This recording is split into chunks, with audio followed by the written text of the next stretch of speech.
हबीबे किबरिया मकबूल ही फरियाद कर, इश्क जैसा साजे दिल निखे आबाद कर। इश्क जैसा साजे दिल निखे आबाद कर। हबीबे किबरिया मकबूल ही फरियाद कर, इश्क जैसा साजे दिल निखे आबाद करे। ओ इश्क पे जैसा साजे दिल निखे आबाद करे।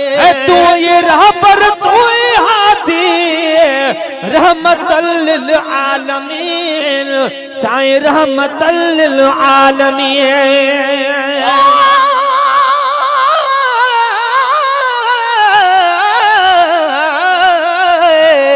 तो नूर आला नूर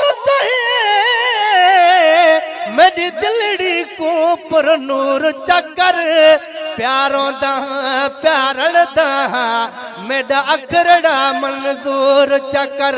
तेरा दर होवे मेरा सिर होवे, अपने मोहब्बत विच मखमूर चक्कर। एह मिरल गिलाल दे लड़ड़े ते शल करमत नजर हुजूर चक्कर।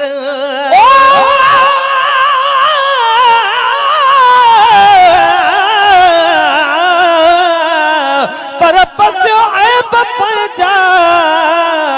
पया दो हद कर, असा पारा अजीब जे नथा मो चढ़न। हू ॾाढा भेरा दी हमें माफियूं दे मुठन, तालिब मौला तॾहिं था लड़ो लुड़क पवल। तहेड़ा हबीबल पंज भाल भलाया। तू रहबर तू हादी रहमतल लिल आलमीन, आका रहमतल लिल आलमीन। बाजसाया नबी नसाह जो को दाद करे, इश्क फैजे साया साजे दिल निके आबाद करे। इश्क फैजे साया साजे दिल निके आबाद करे। दम चर राग जी कट साणु दिल कट जी वजी, कट साणु दिल कट जी वजी।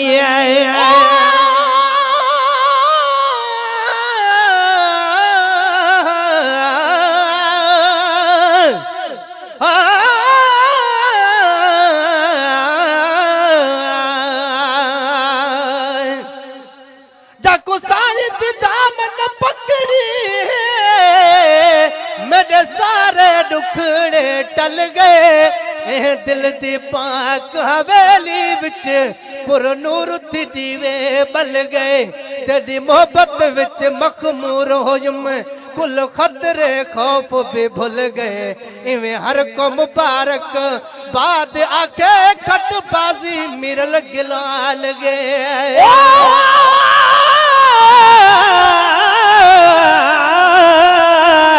मुख महबूब हज अकबर है, मक्के वञण दी लोड़ सया। इजात सिर को झुकावना मुफ्ते, इहो राजू लख करोड़ साया। जह दर ते सब कुछ मिलिया है, नहीं वञणा दर ओ छोड़ साया।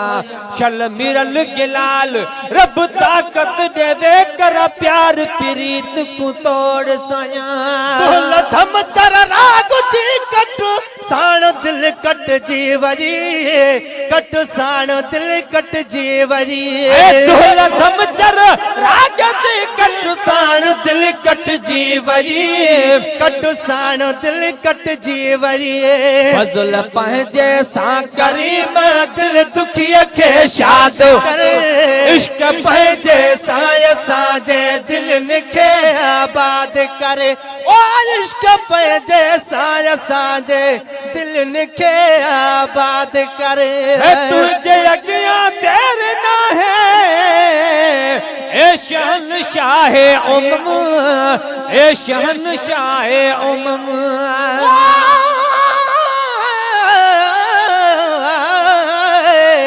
चंड चोड़ी दा जन चढ़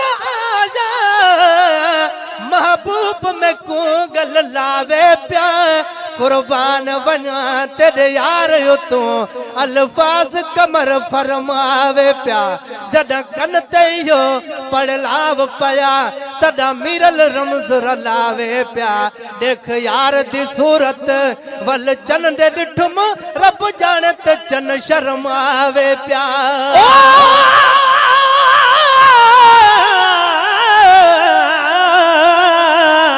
जद प्यार विचों हर चीज मिले ओ हरगिज़ प्यार न भूल सकदा जेको हर मंजिल ते टेक देवे ओ हरगिज़ यार न भूल सकदा जद अखियां विच इसरार वडा कदा ओ दीदार न भूल सकदा बस मिरल गिलाल हिलाली नौकर तू अपना सरकार न भूल सकदा ओ तुझे अगिया देर ना है ए शहंशाहे उम्मा ए शहंशाहे उम्मा तुझे अगिया देर ना है ए शहंशाहे उम्मा ए शहंशाहे उम्मा अज त पंहिंजी नज़र जो या सैयदा इमदाद करे इश्क पंहिंजे साया साजे दिलनि खे आबाद करे इश्क पंहिंजे साया साजे दिलनि खे आबाद करे सहड़े असदुल्लाह के दरबार में ही इल्तिजा दरबार में ही इल्तिजा सहड़े असदुल्लाह के दरबार में ही इल्तिजा दरबार में ही इल्तिजा सदके हसन हुसैन जे सब गमन का आजाद करे इश्क पंहिंजे साया साजे दिलनि खे आबाद करे इश्क पंहिंजे साया साजे दिलनि खे आबाद करे हबीबे किबरिया मकबूल ही फरियाद करे इश्क पंहिंजे साया साजे दिलनि खे आबाद करे इश्क पंहिंजे साया साजे